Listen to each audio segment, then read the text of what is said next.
cathedral falls silent as the wedding march fades into an uncomfortable hush. 300 guests shift in their seats, craning their necks to see what's happening at the altar. The bride, Emma Gardner, stands frozen in her pristine white gown, her bouquet of white roses trembling in her hands. But she's not looking at the priest. She's not looking at the elaborate floral arrangements or the stained glass windows casting rainbow light across the marble floor. No, she's staring at her groom, James Montgomery, who stands at the altar holding another woman's hand. The woman is Kiana. Beautiful, poised, and definitely not the bride. James isn't smiling. His jaw is set, his eyes determined. But Kiana is calm, almost serene, like she's exactly where she belongs. The crowd freezes. Someone drops a program. A camera flash goes off, then another. In the third pew, an elderly woman clutches her pearls, her mouth forming a perfect O of shock. Near the back, a young journalist's eyes light up with recognition. This is the story of the century. The priest clears his throat, but no words come out. Emma's voice cuts through the silence like a blade. What the hell is going on? If you already feel the tension rising, tap the like button, because what you're about to uncover goes way deeper than a ruined wedding. To understand this shocking moment, we must go back to where it all began. 10 years ago, a bright yellow taxi pulled up to the imposing Gardner estate, a Georgian mansion with perfectly manicured grounds and a circular driveway that screamed old money. Out stepped 19-year-old Kiana Johnson, with a worn duffel bag slung over her shoulder and hope in her eyes. She was beautiful in an understated way. Natural hair pulled back in a neat bun, wearing a simple but clean blouse and slacks. She adjusted her bag nervously as she approached the front door. The door opened before she could knock. Vivian Gardner, Emma's mother, stood there, 50-something, blonde, with the kind of smile that didn't reach her eyes. She was wearing pearls at 2 p.m. on a Tuesday. "You must be Kiana," Vivian said, her voice honey-sweet but with an edge. "Emma's told me so much about wanting help with her studies." Kiana extended her hand. "Yes, ma'am. I'm excited to work with Emma. I just finished my freshman year at Howard." Howard. Vivian's smile faltered slightly. "How nice. Well, come in then." As they walked through the foyer, all marble and crystal chandeliers, Vivian's questions began, each one a subtle probe into Kiana's background and place in the world. In the living room, 14-year-old Emma Gardner sat slouched on a cream-colored sofa, scrolling through her phone. She was pretty in that effortless way only money could buy. Designer clothes, perfect hair, manicured nails. "Emma, this is Kiana. She'll be helping you with your studies." Emma looked up, gave Kiana a once-over, then shrugged. "Cool. Can we start with math? I'm failing algebra." Over the following weeks, Kiana proved herself invaluable. She was patient with Emma's attitude, brilliant with academics, and slowly began to feel like part of the family. But beneath the surface, warning signs emerged. Vivian counted the silverware after dinner. She watched Kiana's every move with hawk-like precision. She asked probing questions about Kiana's background, her family, her intentions. "You're very ambitious," Vivian said one afternoon, watching Kiana help Emma with chemistry homework. "Girls from your background usually are." The comment hung in the air like a threat wrapped in silk. 3 months into Kiana's employment, everything changed. James Montgomery arrived home from Yale for the summer, 21 years old, classically handsome with tall frame and dark hair, and the son of Vivian's oldest friend. His own mother, Eleanor Montgomery, was away in Geneva on business, leaving Vivian Gardner to play social matchmaker for the summer. But what struck Kiana immediately wasn't his looks.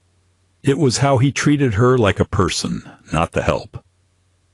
"You're the tutor Emma's been raving about," he said, shaking her hand firmly. "I'm James. I'm actually here to help with some business classes, but it sounds like you've got everything under control."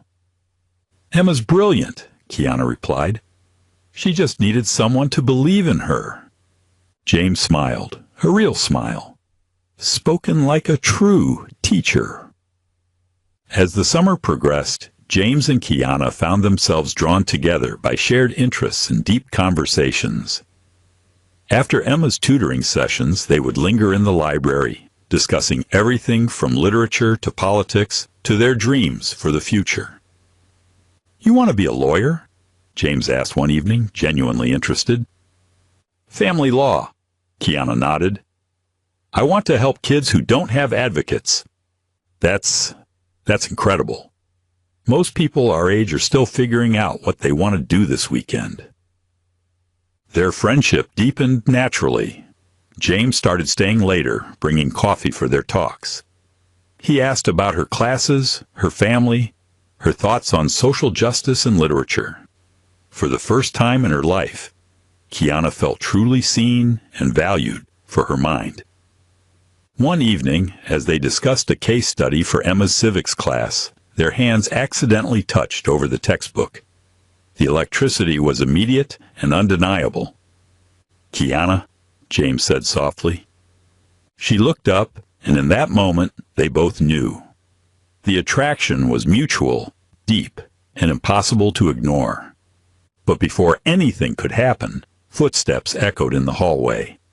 They sprang apart just as Vivian appeared in the doorway, her eyes sharp and calculating. "Oh," her voice was ice. "I wasn't aware you two were studying together." "Just wrapping up Emma's assignment," Kiana said quickly. But Vivian's narrowed eyes said she had seen enough. The next morning, Kiana arrived to find her world turned upside down. Her bags were packed and sitting by the front door. Vivian waited, her face a mask of cold politeness. "I'm sorry, dear, but we won't be needing your services anymore." "I don't understand. Did I do something wrong? Emma's grades have improved dramatically." "Emma's education isn't the issue." Vivian stepped closer, her voice dropping to a whisper. "I saw you last night with James. Did you really think I wouldn't notice?" Kiana's heart pounded. "Mrs. Gardner, you were just forgetting your place, which is not in this family, not with my friend's son, not in this world." Vivian's smile was razor sharp. "People like you don't marry into families like this. You work for them. And when you forget that, you get fired." At that moment, James rushed in, still in his pajamas. "What's going on? Why are Kiana's bags?" "Kiana's leaving," Vivian said smoothly. "It's time for her to focus on her own education." James looked between them, understanding dawning in his eyes. "You can't do this. She's done nothing wrong." "She's done exactly what I expected her to do," Vivian replied coldly. Kiana picked up her bags, her dignity intact despite the humiliation. She looked at James, and for a moment her composure cracked. "One day," she said quietly, "they'll see. If you're rooting for her like we are, subscribe, because we tell real justice stories that make sure voices like Kiana's are never forgotten again." She walked out the door, leaving James standing helplessly in the foyer. Now, understanding the history between these three people, we return to the cathedral, the wedding venue, where Emma stands in shock. The silence was deafening. Emma stood at the altar, her face cycling through confusion, anger, and horror. "What the hell is going on?" she screamed again, her voice echoing off the cathedral walls. James took a deep breath, his hand still firmly holding Kiana's. "Emma, I'm sorry. This was never real." "What do you mean, never real? We sent out invitations. We planned this for months. No, James said firmly. Your mother planned this. My mother planned this. But I never agreed to marry you. Murmurs rippled through the crowd.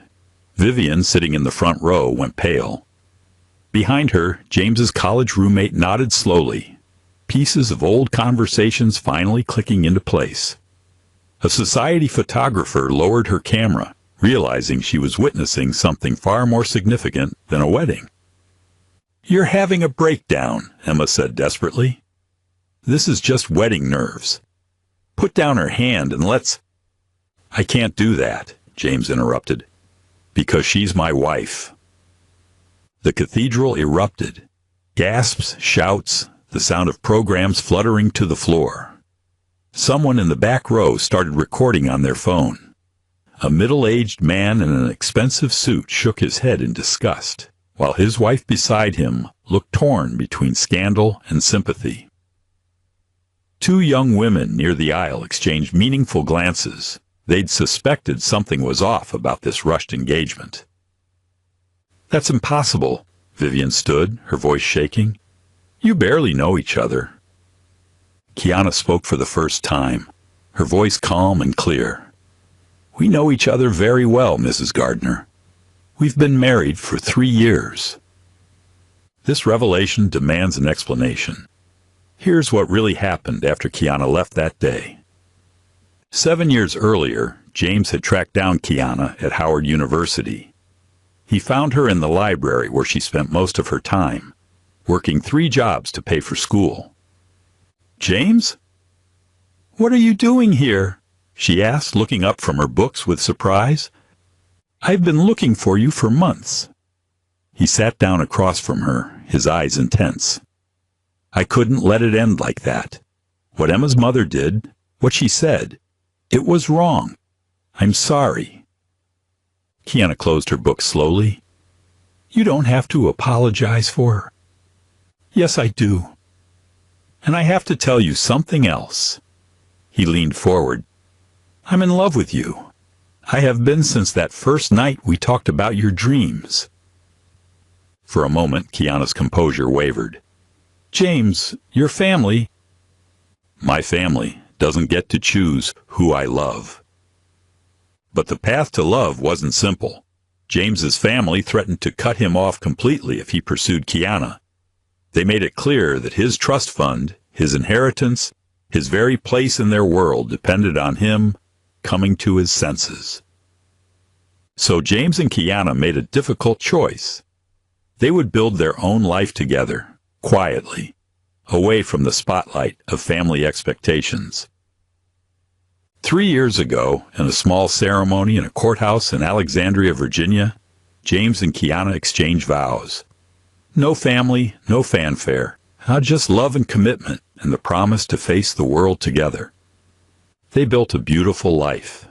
James worked in finance. Kiana finished law school and started her own practice. They supported each other through struggles and celebrated victories. They were genuinely happy. But they lived in secret, telling their families they were friends when questions arose. It was exhausting, but they thought it was the only way to protect their relationship. That changed when James's mother announced his engagement to Emma. 2 months before the wedding, James and Kiana made a decision that would change everything. In their small but cozy apartment, a wedding invitation lay on the coffee table between them, like a declaration of war. She actually did it, James said, shaking his head. She actually planned our wedding. Without your consent, Kiana added. This is fraud, James. Emotional manipulation at its finest. I know, and I'm done with it. James took Kiana's hand. I want to end this, all of it. The secrecy, the lies, the pretending we don't exist. What are you thinking? I'm thinking we go to this wedding. We let them set up their perfect little tableau. And then we tell the truth. Publicly, definitively. No more hiding. Kiana was quiet for a long moment. It'll destroy your relationship with your family. What relationship? They want me to marry someone I don't love to maintain their image. They want me to pretend the woman I actually love doesn't exist. That's not family, Kiana. That's performance. They spent weeks carefully planning their revelation. James reached out to journalists he knew, framing it as a human interest story. Kiana contacted classmates from law school who now worked in media. They made sure there would be witnesses, cameras, and documentation. As they finalized their plan, Kiana's hand rested protectively on her belly. This wasn't just about their love story anymore. It was about the future and the child they were expecting. Back in the cathedral, the truth continued to unfold. The chaos in the cathedral was overwhelming. Guests were standing, talking, pointing. Some were trying to leave. Others were recording everything. A group of Kiana's law school classmates huddled together, whispering excitedly about their friend's courage. Near the side entrance, a local news anchor spoke quietly into her phone, already crafting the lead for tomorrow's broadcast. The priest looked like he wanted to disappear entirely. James raised his voice above the noise. "I'm sorry, Emma. This was never real. This wedding was arranged by people who still think love has a skin color." Vivian finally found her voice. "How dare you humiliate us like this, in front of everyone?" "Humiliate you?" Kiana stepped forward, her voice carrying across the cathedral. "Mrs. Gardner, you fired me for having a conversation with your friend's son. You told me that people like me don't belong in families like yours. You orchestrated a fake wedding to try to force the man I love to marry someone else. And you want to talk about humiliation? You seduced him. You manipulated. I fell in love with him." Kiana's voice cracked with emotion. "I fell in love with a man who saw me as a person, not a threat, who cared about my dreams, my thoughts, my heart. And yes, I'm black. Yes, I'm from Southeast D.C. Yes, my mother cleaned houses to put food on our table. But that doesn't make me less worthy of love." The cathedral had gone silent again. Every eye was on Kiana as she continued with growing strength. "I'm not ashamed of where I came from. But you should be ashamed of what you tried to erase." As Kiana spoke, the weight of years of discrimination and perseverance filled her voice. "You want to know who I really am? I graduated top of my class from Howard Law. I passed the bar my first try. I've built a practice that helps families stay together, that gives children voices in court, that fights for people who can't fight for themselves." She paused, her hand moving to her stomach in a gesture that suddenly made sense to everyone watching. "And in 6 months, I'm going to have a baby, a child who will carry the Montgomery name that you tried to keep from me." The gasp from the crowd was audible. James's face lit up with joy and pride as he squeezed her hand. In the front row, an older black woman, a federal judge who'd mentored Kiana through law school, smiled with fierce pride. Across the aisle, a young father held his daughter a little tighter, understanding that she was witnessing history being made. "That's right," Kiana continued. "Your grandchild, Mrs. Montgomery. Your legacy. And that child will grow up knowing that love isn't about skin color or zip codes or who your parents are. That child will grow up knowing that dignity isn't inherited, it's earned." Emma, who had been silent through most of this revelation, finally spoke, her voice broken. "You made me believe. You let me think." "I tried to tell you," James said gently. "I tried to explain that I wasn't interested in dating, that I was focused on my career. But Vivian and my mother had other plans." The pieces fell into place for Emma. All those times James had seemed distant, distracted, uninterested in wedding planning. All those conversations where he'd tried to slow things down or suggest they postpone. She had attributed it to typical male reluctance about weddings, but now she understood. Emma turned to her mother, realization dawning and voice trembling. You knew he didn't want to marry me, and you made me plan this whole wedding anyway. Vivian opened her mouth to respond, but no words came. Her carefully constructed world was crumbling, and there was nothing she could say to rebuild it. Then something unexpected happened. From somewhere in the crowd came the sound of clapping. One person, then another, then a wave of applause that filled the cathedral. Some guests stood, others wiped tears from their eyes. Kiana stood completely still until her lips parted slightly, a tremble in her chin. She hadn't realized she'd been holding her breath. For the first time since she walked back into this world, she let the moment in. The validation, the release, the justice. In the middle section, a young interracial couple stood and applauded loudly, their faces radiant with recognition and hope. An elderly white gentleman near the altar looked conflicted, his hands half raised, as if unsure whether to clap or flee. It wasn't applause for the scandal or drama. It was recognition of something deeper, the courage it took to stand up for love, for truth, for the right to choose your own path.